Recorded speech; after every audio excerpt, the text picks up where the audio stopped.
여러분 환영합니다. 오늘 저희가 준비한 아주 흥미진진한 심층 분석 시간에 함께 해주셔서 정말 기쁩니다. 네, 반갑습니다. 오늘 주제가 진짜 많은 분들이 기다리셨을 법한 내용이죠. 맞아요. 혹시 여러분 중에 지금 살고 계신 집, 그 셀프 인테리어를 준비하고 계시거나 막연하게 나만의 완벽한 주방을 그리는 상상 자주 하시나요? 요즘 핀터레스트나 인스타그램 보면 눈이 엄청 높아지잖아요. 다들 마음속에 로망 하나씩은 품고 계실 겁니다. 그렇죠. 근데 인테리어라는 게 막상 뛰어들면 알 수 없는 전문 용어도 너무 많고 예상치 못한 변수를 투성이거든요. 진짜 머리 아프죠. 견적서 보면 이게 무슨 외계어인가 싶기도 하고요. 네네. 하지만 걱정하지 마세요. 오늘은 그런 복잡한 개념들을 아주 쉽고 명쾌하게 그러면서도 핵심은 완벽하게 짚어보려고 합니다. 네, 특히 오늘 분석할 자료의 출처부터가 아주 대박입니다. 정말 신뢰할 만하거든요. 어떤 분이 쓰신 건가요? 인테리어, 그중에서도 주방 가구 분야에서 무려 20년 이상의 경력을 쌓아온 진정한 현장 전문가, IL에서 직접 축적하고 정리한 귀중한 실무 노트입니다. 와, 20년이요? 네, 단순히 이론적인 디자인 팁이 아니고요. 수많은 현장에서 직접 부딪히고 해결하면서 얻어낸 생생한 노하우와 통찰이 꽉꽉 담겨있는 자료입니다. 20년의 현장 경험이라니 그 깊이가 벌써부터 기대가 되는데요. 제가 이 자료를 쭉 읽으면서 시선을 단번에 사로잡은 아주 흥미로운 문장이 하나 있었습니다. 어떤 문장이었죠?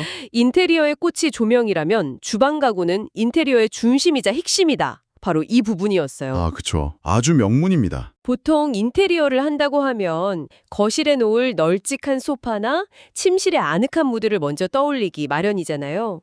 근데 주방이 모든 설계의 중심축이 되어야 한다는 선언이 참 인상 깊더라고요. 이 대목에서 저희가 주목해야 할 포인트가 바로 그 부분인데요.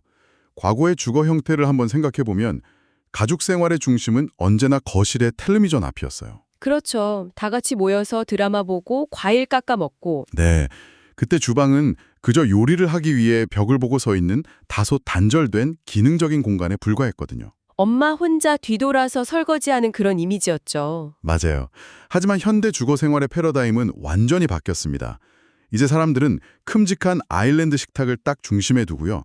거기서 마주보며 대화를 나누고 손님도 맞이합니다. 심지어 거기서 노트북 펴놓고 업무를 보기도 하잖아요. 네네. 삶의 중심축이 거실에서 주방으로 이동한 겁니다. 그래서 이 자료는 주방 가구를 제대로 알지 못하는 사람은 결코 인테리어 전문가라고 할 수 없다고 아주 단언하고 있는 것이죠. 와, 정말 흥미로운 통찰이네요. 주방의 진화가 곧 우리 라이프 스타일의 진화를 의미한다는 거군요. 자, 한번 파헤쳐 볼까요? 좋습니다. 완벽한 주방을 향한 첫걸음, 바로 사전 공정과 3D 플래닝입니다. 아, 3D 플래닝. 예전에는 인테리어 업체 가면 그냥 샘플북 촥 넘기면서 이 문짝 색깔 예쁘네요. 이걸로 해주세요 하고 끝나는 경우가 많았잖아요. 그랬죠. 손바닥만한 타일 조각 보고 전체 주방을 상상해야 했으니까요. 맞아요. 근데 이제는 이 과정이 완전히 고도화되었다고 들었습니다. 그렇습니다. 요즘엔 고객과 시공자가 스케치업이나 키친 플래너 같은 3D 프로그램을 이용하는데요. 시공 후의 모습을 모니터로 아주 완벽하게 미리 구현해 봅니다.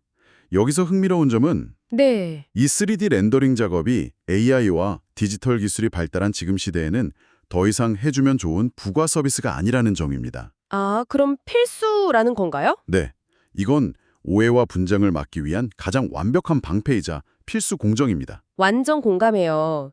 셀프 인테리어 커뮤니티 같은 데서 실패담 올라오는 거 보면 가장 많이 등장하는 말이 있거든요. 제가 생각했던 느낌이 아니에요. 이거 아닌가요? 빙고! 정확합니다. 사람마다 머릿속으로 상상하는 깔끔하고 따뜻한 화이트 주방이라는 게 그 톤이나 비율이 정말 천차만별이잖아요. 사람 눈이 다 다르니까요. 웜톤인지 쿨톤인지도 다르고. 그러니까 내 머릿속에 막연한 이미지를 시각적인 데이터로 치환해서 서로 검증하는 과정. 이건 정말 선택이 아니라 무조건 필수겠네요. 정확합니다. 고객의 동선, 타일이 들어갈 면적, 심지어 조명이 켜지고 빛이 들어왔을 때 그림자가 어떻게 짓는지까지 미리 확인해야 합니다. 와, 그림자까지요? 네, 그런 논의 과정을 꼼꼼하게 거쳐야만 비로소 막연한 상상이 현실의 도면으로 안전하게 안착할 수 있는 겁니다. 그렇게 도면이 완성되고 나면 이제 주방의 첫인상을 결정짓는 피부, 즉 도어, 그 문짝의 소재와 디자인을 고를 차례네요. 제일 신나는 시간이죠. 한때는 얼굴이 거울처럼 비칠 정도로 반짝이는 그 하이그로시 소재가 주방의 상징이었던 시절이 있었잖아요. 체리 몰딩 시절이랑 같이 유행했던 그 반짝반짝한 싱크대요. 네, 맞아요. 무조건 광이 나야 고급지다 이런 인식이 있었는데 요즘은 트렌드가 완전히 달라졌더라고요. 확 바뀌었죠. 빛 반사가 없는 차분하고 매트한 질감, 이른바 무광 페트 도어가 대세로 자리 잡았다고 합니다. 시대의 미감이 화려하면서 미니멀리즘으로 이동한 결과라고 볼 수 있습니다.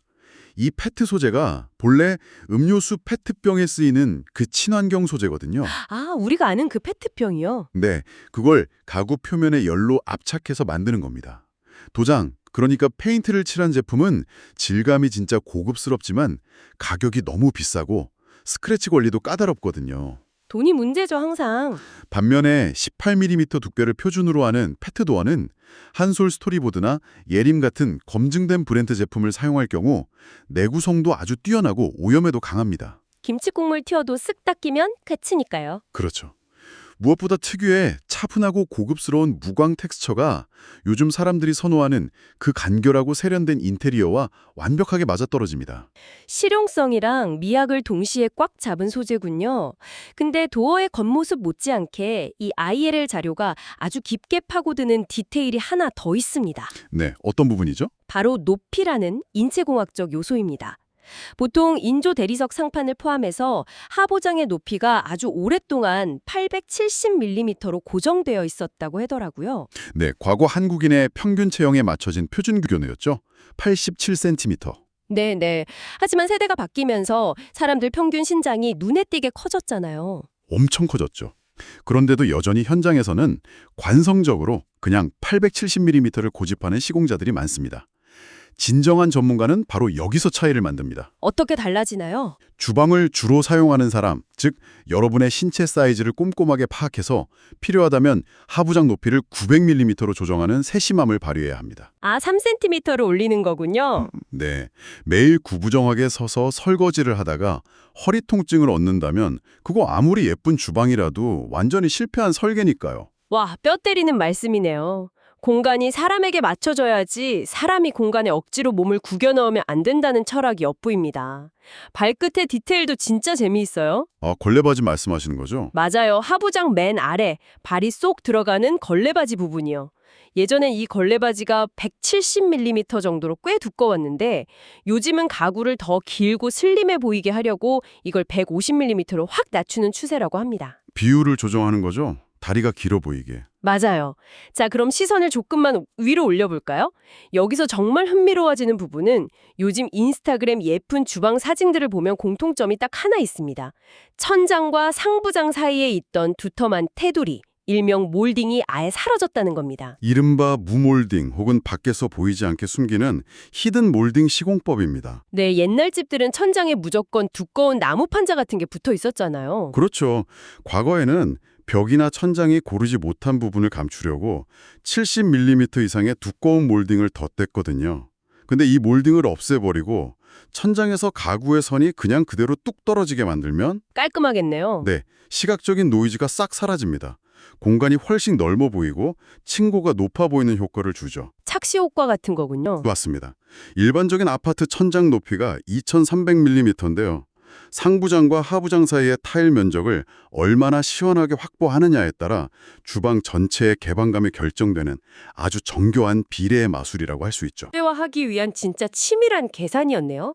하부장을 덮는 상판의 변화도 다 같은 맥락이겠죠? 상판 다이어트 말씀하시는 거죠? 네, 예전에 그 두껍고 육중했던 인조 대리석 상판들이 최근엔 12mm나 30mm 두께로 아주 날렵해졌더라고요. 슬림해진 게 대세니까요. 여기에 더해서 백조나 아티잔 같은 브랜드에서 나오는 딱 떨어지는 각진 형태의 사각 싱크볼, 그리고 무광 폭포수 수전, 겉으로 노출되지 않고 상부장 안으로 쏙 들어가는 하츠 빌트인 후드까지 이 모든 요소가 미니멀이라는 하나의 지향점을 향해 막 달려가고 있습니다. 겉으로 보이는 디자인의 흐름은 확실히 그렇습니다. 미니멀리즘의 극치죠. 그런데 현장의 숨은 디테일을 자세히 들여다보면 디자인이나 소재보다 근본적으로 공간의 완성도를 가르는 결정적인 요소가 있습니다. 오, 그게 뭔데요? 이걸 더 큰 그림과 연결해보면 아마추어와 프로의 차이가 극명하게 갈리는 지점이 나오거든요. 바로 실리콘 마감입니다. 아, 실리콘이요? 타일이나 대리석 이음새에 쭉 쏘는 그 마감재 말이죠? 네, 바로 그겁니다. 셀프 인테리어 커뮤니티에서도 실리콘 예쁘게 쏘는 법 이런 거 늘 뜨거운 감자더라고요. 근데 처음 썼을 땐 다 똑같이 깔끔해 보이는데 왜 이게 그렇게 큰 차이를 만드는 건가요? 현장에서 작업 속도를 높이거나 자재비를 아끼려고 저렴한 반투명 바이오 실리콘을 흔히 사용하곤 합니다. 기사님들이 시공하기 편하거든요. 투명하니까 삐뚤어져도 티가 덜 나서 그런 건가요? 네, 그런 이유도 크죠. 문제는 화학적인 한계입니다. 주방은 늘 물기가 있고 열기가 존재하는 가혹한 환경이잖아요. 찌개 끓이고 설거지하고 매일 난리죠. 이 반투명 실리콘은 불과 몇 달만 지나도 산화와 습기의 영향을 받아서 심하게 누렇게 변색이 됩니다. 이른바 황변 현상이 일어나는 거죠. 아, 그거 알아요. 실리콘 누렇게 떠서 지저분해 보이는 거. 한번 상상해 보십시오. 최고급 무광페트 도어에 세련된 사각 싱크볼까지 다 세팅해 놨는데 그 사이를 누렇게 뜬 실리콘으로 마감한다고 쳐보세요. 우와, 전체 주방의 품격이 순식간에 다 무너지겠네요. 진짜 수천만 원짜리 그림을 싸구려 테이프로 벽에 붙여놓는 격입니다. 바로 그겁니다. 그렇기 때문에 진정한 전문가는 타일이나 대리석 톤에 완벽하게 어우러지는 화이트나 유색 바이오 실리콘을 무조건 고집합니다. 브랜드도 따로 정해져 있나요? 네, 아덱스의 SN 제품이나 무광 실리콘, 조금 더 프리미엄으로 간다면 크림파파의 아스팍톤 같은 검증된 자재를 사용하죠. 비싼 이유가 있군요. 이건 단순히 비싼 브랜드를 쓴다는 과시가 아닙니다. 수개월, 수년 뒤의 유지 보수가 변색까지 전부 예측해서 자재를 선별하는 프로의 엄청난 책임감인 거죠. 야, 진짜 소름 돋네요. 덧붙여서 대리석을 접합하고 갈아낼 때 엄청난 분진이 발생하거든요. 이때 반드시 전용 집진기를 사용해서 먼지를 통제하는 건 역시 전문가가 갖춰야 할 아주 기본적인 태도라고 이 자료는 날카롭게 꼬집고 있습니다. 결국 보이지 않는 것의 디테일과 작업자의 태도가 전체 퀄리티를 지배한다는 거군요. 자, 그럼 이번엔 주방을 완성하는 훌륭한 조연들, 타일과 조명으로 한번 넘어가 보겠습니다. 네, 타일도 할 말이 많죠. 주방 벽면 타일은 여전히 300에 600각 사이즈가 표준처럼 쓰인다고 하더라고요. 근데 여기서도 아까 말씀하신 실리콘처럼 치명적인 복병이 하나 숨어 있다면서요. 네, 바로 타일 사이의 틈새를 메우는 줄눈, 현장용으로 매지라고 부르는 녀석입니다. 매지, 이붓도 실리콘처럼 변색이 되나요? 맞습니다. 일반적인 백시멘트로 줄눈을 꽉 채워 넣으면 당장은 하얗고 정말 예쁩니다. 그런데 주방에서 기름때가 튀고 물이 닿기 시작하면 순식간에 오염되고 곰팡이가 피어오르죠. 아, 백시멘트가 물을 막 흡수하나요? 다공성 소재라 오염물질을 스펀지처럼 그대로 흡수해버리거든요. 닦아도 안 지워집니다. 완전 스트레스겠는데요. 그래서 이 자료에서는 아까 언급했던 아스팍톤처럼 수축이나 황변이 없는 친환경 특수 소재를 강력한 대안으로 제시합니다. 그럼 그런 특수 소재로 마감하면 뭐가 달라지나요? 표면이 코팅된 것처럼 수분 흡수를 막아주기 때문에 김치 국물이 튀어도 그냥 행주로 가볍게 닦아내는 것만으로도 청소가 끝납니다. 주방에서의 삶의 질을 수직 상승시키는 아주 현실적이고 실용적인 팁이죠. 유지관리 스트레스에서 완전히 해방된다니 진짜 귀가 번쩍 뜨이는 정보입니다. 다음은 공간의 감도를 결정하는 조명입니다. 인테리어의 꽃이죠. 조명 하나로 분위기가 180도 바뀌니까요. 조명은 무조건 밝은 게 좋다고 생각하시는 분들도 많은데 주방은 작업 공간이자 동시에 다이닝 공간이잖아요. 그래서 빛의 온도를 영리하게 섞어 쓰는 게 아주 중요하다고 합니다. 섞어 쓴다는 게 팁이군요. 네, 주방 전체의 베이스가 되는 메인 조명은 4000K, 즉 너무 창백하게 하얗지도 않고 너무 노랗지도 않은 은은한 주백색으로 환하게 밝혀주고요.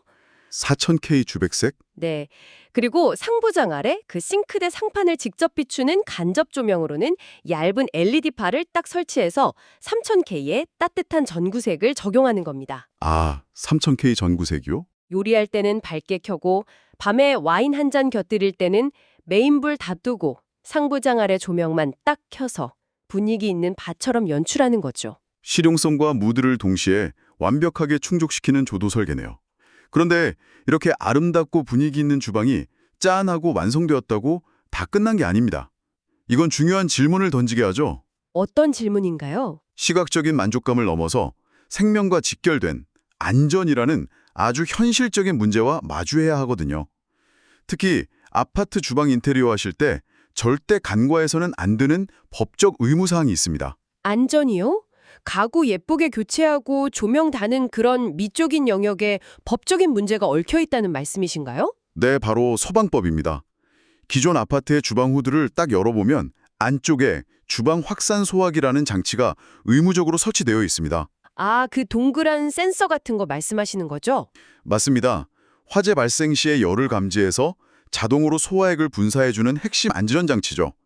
근데 인테리어를 하면서 이거 미관상 보기 싫다고 혹은 번거롭다고 임의로 떼어내고 재설치하지 않으면 어떻게 되는지 아십니까? 설마 벌금 나오나요? 소방법 위반으로 과태료 처분을 세게 받게 됩니다. 헉, 이건 진짜 셀프 인테리어 하시는 분들이 너무 쉽게 놓치는 부분일 텐데요. 그냥 낡은 후드 떼어내고 오늘의 집에서 본 예쁜 새 후드 달면 끝인 줄 알았거든요. 절대 아닙니다. 그래서 제대로 된 시공자라면 사전에 고객에게 이 법적 의무를 명확하게 고지해야 합니다. 기술적으로도 준비가 꼭 필요한데요. 어떤 준비가 필요한가요? 새 후드장 내부에 후드 기계 자체를 작동시킬 전원 콘센트 하나, 그리고 이 자동 소화기를 연결할 전원 콘센트 하나, 이렇게 총 2구의 콘센트를 미리 빼놓는 전기 배선 작업이 선행되어야만 안전하고 합법적인 주방이 완성됩니다. 아, 콘센트가 2개나 필요하군요. 겉으로 보이는 아름다움 이면에 이런 엄격한 법적, 기술적 규칙들이 숨어 있었네요. 자, 이제 디자인도 다 고르고 안전 교정도 숙지했으니 본격적으로 집을 뜯어 고칠 일만 남았습니다. 네, 드디어 철거네요. 여러분, 살고 있는 집의 주방을 완전히 철거하고 새로 세팅하는데 시간이 얼마나 걸릴 것 같으신가요? 보통 먼지 날리고 며칠씩 집 비워야 하나 엄청 걱정하시잖아요. 짐 다 빼고 난리도 아니죠, 보통. 근데 이 자료에 따르면 철거부터 시공까지 단 하루나 이틀이면 마법처럼 끝난다고 합니다. IL이 UK 싱크대 공장이라는 전문 공장과 아주 유기적으로 협업하는 시스템을 갖추고 있기 때문이죠. 공정이 딱 시스템화되어 있으면 시공 속도는 자연스럽게 따라옵니다. 하지만 여기서 진짜 중요한 건 속도가 아닙니다. 아무리 일정이 급해도 절대로 건너뛰어서는 안 되는 단 하나의 필수 관문이 있거든요. 관문이요? 철거기사가 현장에 도착해서 기존 싱크대를 부수고 철거하기 직전에 가장 먼저 해야 하는 일입니다. 바로 싱크볼에 물을 한가득 받아서 한 번에 확 내려보는 배수 테스트입니다. 부수기 전에 물부터 내려본다고요? 아, 기존 하수구 배관의 상태를 점검하는군요. 막혀 있는지 아닌지. 맞습니다. 수년간 쌓인 기름때와 슬러지로 인해서 이미 하수구 배관이 꽉 막혀 있는 집들이 생각보다 진짜 엄청나게 많습니다. 만약 이 끔찍한 상태를 모른 채로 덜컥 새로운 주방 가구를 그 위에 얹어버리면 어떻게 될까요? 으아! 며칠 뒤에 새 주방 바닥으로 오수가 역류해서 완전 물바다가 되겠네요. 네, 사태를 수습하려면 애써 예쁘게 설치한 새 가구를 다시 다 뜯어내야 하는 최악의 상황이 벌어집니다. 상상만 해도 끔찍하네요. 그래서 물이 시원하게 내려가지 않는다면 당장 철거를 멈추고 하수구부터 시원하게 뚫어야 한다는 거군요. 그렇습니다. 자료에서는 이럴 때 플렉스 샤프트 같은 아주 전문적인 장비를 동원해야 한다고 조언합니다. 플렉스 샤프트요? 그게 뭔가요? 와이어 끝에 달린 체인이 배관 속으로 들어가서 고속으로 팽팽 회전하는 장비인데요. 딱딱하게 굳어버린 기름 덩어리들을 믹서기처럼 완벽하게 분쇄해버리는 거죠. 오, 믹서기처럼요. 속이 다 시원하네요. 고려 설비 같은 곳에서 나오는 튼튼한 장비를 직접 쓰거나 아니면 아예 하수구만 전문으로 뚫어주는 특수업체들이 있잖아요. 세종시의 아파트만 뚫어요 같은 그런 전문 업체를 불러서 배관 깊숙한 곳의 동맥경화부터 확실하게 치료하는 것이 아름다운 주방을 맞이하기 위한 진정한 첫 단추입니다. 그래서 이게 다 무슨 의미일까요? 결국 인테리어라는 건 눈에 보이는 예쁜 껍데기를 딱 입히는 단순한 작업이 아니라 보이지 않는 뼈대와 혈관을 아주 튼튼하게 다지는 일부터 시작해야 하는 걸 새삼 깨닫게 됩니다. 정확한 비유네요. 자, 여러분, 오늘 저희가 도어의 두께와 재질부터 시작해서 실리콘의 화학적 특성, 조명의 온도, 엄격한 소방법, 그리고 하수구 배관을 시원하게 뚫는 플렉스 샤프트 이야기까지 참으로 방대한 여정을 함께 했습니다. 시간이 어떻게 간지 모르겠네요. 이 모든 이야기의 결론은 하나입니다. 주방 인테리어는 단순히 낡은 싱크대 수납장 하나를 새 것으로 뚝딱 교체하는 단순한 작업이 아니라는 점입니다. 네, 철거, 배관, 타일, 전기, 소방, 조명 등 집을 구성하는 거의 모든 물리적 요소가 톱니바퀴처럼 아주 정교하게 맞물려 돌아가는 거대한 유기체라는 뜻이죠. 맞아요. 이 복잡한 생태계를 전체적으로 조망하고 통제할 수 있는 통합적인 시야를 가져야만 비로소 진짜 주방이 탄생하는 것 같습니다. 100% 동의합니다. 만약 오늘 저희가 다룬 이 방대한 인사이트에 고개를 끄덕이셨고 내 집 주방의 디테일한 설계에 대해 진짜 전문가의 날카로운 조언이나 아주 깊이 있는 상담이 필요하시다면 오늘 이 훌륭한 실무 노트를 아낌없이 제공해준 IL 측에 직접 문의해보시는 것도 현명한 선택이 될 것 같습니다. 연락처는 010-2309-0206번입니다. 010-2309-0206 인테리어 통합 전문가로서 현장의 그 수많은 변수를 어떻게 완벽하게 통제하는지 20년 내공의 진수를 직접 확인하실 수 있을 겁니다. 그렇습니다. D라인의 미학부터 배관이라는 지독한 현실까지 이 부분의 합이 전체보다 크다는 철학을 이해하고 실천할 때 비로소 진정한 전문가의 반열에 오를 수 있는 것이죠. 오늘 우리는 주방이 거실을 밀어내고 현대 주거 생활의 확고한 중심이자 인테리어의 심장으로 자리 잡았다는 사실을 정말 다각도로 분석해 보았습니다. 네, 아주 민도 있는 시간이었어요. 그렇다면 이 시점에서 여러분께 마지막 화두를 하나 딱 던지며 오늘의 분석을 마무리하고 싶습니다. 어떤 화두인가요? 지금으로부터 10년 뒤의 미래를 한번 상상해 보십시오. 이미 로봇이 치킨을 튀기고 찌개를 끓이는 시대가 활짝 열렸습니다. 요즘 로봇팔이 요리 다 하더라고요. 네, 만약 주방의 요리 과정이 극도로 자동화되고 푸드테크와 배달 문화가 집안의 스마트 시스템과 완벽하게 동기화되어서 우리가 직접 불을 켜고 칼로 식자재를 다듬을 일이 완전히 사라진다면 어떨까요? 오, 상상만 해도 너무 편한데요? 그렇다면 현재 우리가 당연하다고 여기는 거대한 상부장, 하부장, 대형 후드가 떡하니 자리 잡은 이 물리적인 주방의 형태는 어떻게 진화하게 될까요? 어쩌면 음식을 조리하는 기능적 공간이라는 정체성을 완전히 벗어던지고 그저 물과 와인이 흐르고 스크린과 음악이 있는 완벽한 휴식처, 거대한 엔터테인먼트 라운지로 구조 자체가 혁명적으로 뒤바뀌진 않을까요? 와, 정말 지적 호기심을 강력하게 자극하는 흥미로운 상상이네요.